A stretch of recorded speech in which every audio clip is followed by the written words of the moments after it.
EPFO ଟଙ୍କା ଉଠାଇବା ପାଇଁ ଆପଣ ଅସୁବିଧାର ସମ୍ମୁଖୀନ ହେଉଛନ୍ତି କି?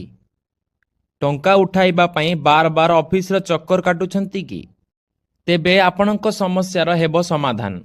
ଆଉ ଆପଣଙ୍କୁ ଅସୁବିଧାର ସମ୍ମୁଖୀନ ହେବାକୁ ପଡ଼ିବ ନାହିଁ। କାରଣ କର୍ମଚାରୀ ଭବିଷ୍ୟନିଧି ପାଣ୍ଠି ସଂଗଠନ ବା ଇପିଏଫ୍ଓ ଏହାର ନୂତନ ପ୍ଲାଟଫର୍ମ ଇପିଏଫ୍ଓ 3.0 ଲଞ୍ଚ କରିବା ସହିତ ପ୍ରସ୍ତୁତି ଶେଷ କରିଛି। ନୂତନ ପ୍ଲାଟଫର୍ମ ଲଞ୍ଚ ହେବା ପରେ ଗ୍ରାହକମାନେ ଏପରି ସୁବିଧା ପାଇବେ ଯେ ସେମାନଙ୍କୁ ଆଉ ପିଏଫ୍ ଟଙ୍କା ଉଠାଇବା ପାଇଁ ଲମ୍ବା ପ୍ରକ୍ରିୟା ଦେଇ ଯିବାକୁ ପଡ଼ିବ ନାହିଁ। ନୂତନ ଇପିଏଫ୍ଓ ପ୍ଲାଟଫର୍ମ ଲଞ୍ଚ ହେବା ପରେ ଗ୍ରାହକମାନେ ଏଟିଏମ୍ ଏବଂ ୟୁପିଆଇ ମାଧ୍ୟମରେ ମଧ୍ୟ ଟଙ୍କା ଉଠାଇ ପାରିବେ। ଜୁନ୍ 2025ରୁ ଆଉ ପିଏଫ୍ ଟଙ୍କା ଉଠାଇବା ପାଇଁ ଲମ୍ବା ପ୍ରକ୍ରିୟା ଦେଇ ଯିବାକୁ ପଡ଼ିବ ନାହିଁ। ଇପିଏଫ୍ ସଦସ୍ୟମାନେ ୟୁପିଆଇ ଏବଂ ଏଟିଏମ୍ ମାଧ୍ୟମରେ ତୁରନ୍ତ ପିଏଫ୍ ଟଙ୍କା ଉଠାଇ ପାରିବେ। ଇପିଏଫ୍ର ନୂତନ ପ୍ଲାଟଫର୍ମ କ'ଣ?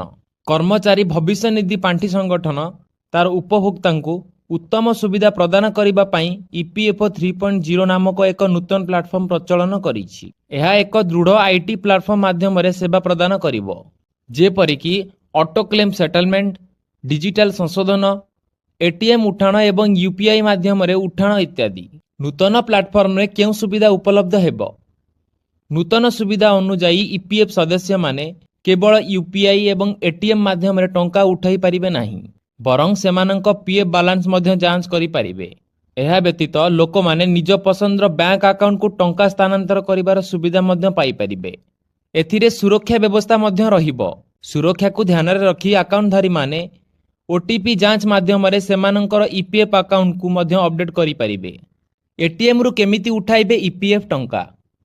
ଇପିଏଫ୍ଓ ଅଧୀନରେ ପିଏଫ୍ ଆକାଉଣ୍ଟଧାରୀଙ୍କୁ ଟଙ୍କା ଉଠାଇବା ପାଇଁ କାର୍ଡ ଦିଆଯିବ, ଯାହା ବ୍ୟାଙ୍କର ଏଟିଏମ୍ କାର୍ଡ ପରି ହେବ। ଏହି କାର୍ଡଟି ଆକାଉଣ୍ଟଧାରୀଙ୍କ ପିଏଫ୍ ଆକାଉଣ୍ଟ ସହିତ ଲିଙ୍କ ହେବ। ଆପଣ ଯେତେ ଟଙ୍କା ଉଠାଇବାକୁ ଚାହୁଁଛନ୍ତି ତାହା ଆପଣଙ୍କୁ ଅନଲାଇନରେ କ୍ଲେମ୍ କରିବାକୁ ପଡ଼ିବ। ଏହାର 3 ଦିନ ପରେ କ୍ଲେମ୍ ସେଟଲମେଣ୍ଟ ପୁରା ହେବ। ଏହାପରେ ଏହି କାର୍ଡ ବ୍ୟବହାର କରି ଗ୍ରାହକମାନେ ଏଟିଏମ୍ରୁ ସିଧାସଳଖ ସେମାନଙ୍କ ପିଏଫ୍ ଆକାଉଣ୍ଟରୁ ଟଙ୍କା ଉଠାଇ ପାରିବେ। ପିଏଫ୍ ଉଠାଇବା ପାଇଁ କ'ଣ ଆବଶ୍ୟକ ହେବ? ଯଦି ଆପଣ ପିଏଫ୍ ଆକାଉଣ୍ଟରୁ ଟଙ୍କା ଉଠାଇବାକୁ ଚାହୁଁଛନ୍ତି, ତେବେ ଏଥିପାଇଁ ଆପଣଙ୍କର କିଛି ଜିନିଷ ଆବଶ୍ୟକ ରହିବ। ଆପଣଙ୍କର ୟୁନିଭର୍ସାଲ ଆକାଉଣ୍ଟ ନମ୍ବର ବା ୟୁଏନ୍ ସକ୍ରିୟ ହେବା ଆବଶ୍ୟକ। ଏହା ସହିତ ୟୁଏନ୍ ସହିତ ଲିଙ୍କ ହୋଇଥିବା ମୋବାଇଲ ନମ୍ବର ମଧ୍ୟ ସକ୍ରିୟ ହେବା ଉଚିତ। ୟୁଏନ୍କୁ ଆଧାର, ପ୍ୟାନ୍, ଆକାଉଣ୍ଟ ନମ୍ବର ଏବଂ ଆଇଏଫ୍ଏସ୍ସି କୋଡ୍ ଭଳି କେୱାଇସି ଡକୁମେଣ୍ଟ ସହିତ ଲିଙ୍କ କରାଯିବା ଉଚିତ। ଏହା ସହିତ ଆପଣଙ୍କ ପାଖରେ କିଛି ଡକୁମେଣ୍ଟ ରହିବା ବି ଗୁରୁତ୍ୱପୂର୍ଣ୍ଣ, ଯେମିତିକି ଠିକଣା ପ୍ରମାଣ, ପରିଚୟ ପ୍ରମାଣପତ୍ର, ଆଇଏଫ୍ଏସ୍ସି କୋଡ୍ ଏବଂ ବ୍ୟାଙ୍କ ଆକାଉଣ୍ଟ ନମ୍ବର ଥିବା କ୍ୟାନସଲ ଚେକ୍ ଏବଂ ଏଟିଏମ୍ ୟୁପିଆଇ